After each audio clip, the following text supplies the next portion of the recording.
Black Sabbath bassist honors Ozzy's legacy with Heartfelt essay. Just weeks after Black Sabbath's last performance together, bassist Terence Geezer Butler is mourning not just a bandmate, but a lifelong friend.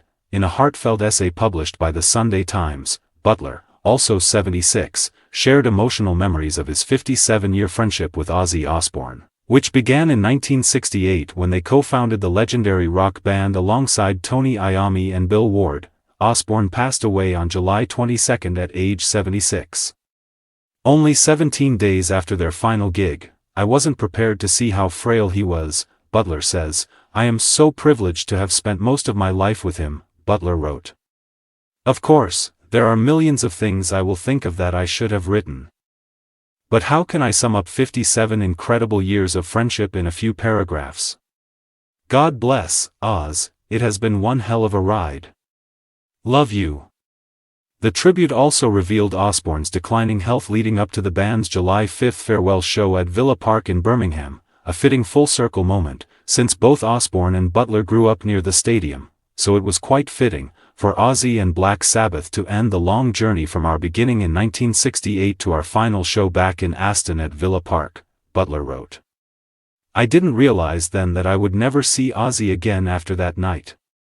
He recalled rehearsals beginning a month ahead of the concert, noting that Osbourne needed assistance walking and used a custom cane. "I knew he wasn't in good health, but I wasn't prepared to see how frail he was," he said.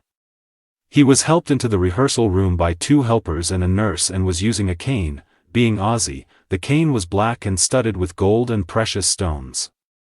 Butler added, "He didn't really say much beyond the usual greetings, and when he sang, he sat in a chair. We ran through the songs, but we could see it was exhausting." Bassist described the ending of the final show. "Normally, we would all hug each other and take a bow. But Ozzy was on his throne and we hadn't thought that out. What do we do? Tony shook his hand. I presented him with a cake, but it was such a strange feeling to end our story like that." He added, quoting Osbourne, "Wish in one hand and shit in the other and see which comes first." Ozzy was the Prince of Laughter. Butler shared fond memories of the band's early days, recalling that Osbourne once showed up barefoot at his door. "Okay, you're in the band," Butler told him. Reflecting on their nearly 6 decades together, Butler emphasized their unbreakable bond. "There was always an invisible link between Ozzy, Tony, Bill and me," he wrote. "We had gone through the best of times and the worst of times, the bond was unbreakable." Though Osbourne was widely known as the Prince of Darkness, Butler offered a different take. "To me, Ozzy wasn't the Prince of Darkness. If anything, he was the Prince of Laughter." He acknowledged Osbourne's wild solo years, saying, "Most of his infamous antics, the Bat Saga, biting the head off a dove, pissing on the Alamo, snorting lines of ants, came in his solo years, away from the restraints of the Sabbath crew. But if you were a friend in need, Ozzy was always there for you."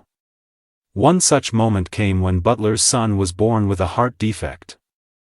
"Ozzy called me every day to see how I was coping, even though we hadn't spoken for a year," he shared. Butler concluded by expressing gratitude for the chance to play one final show. "Nobody knew he'd be gone from us little more than 2 weeks after the final show," he wrote. "The love from the fans and all the bands. That night was incredible."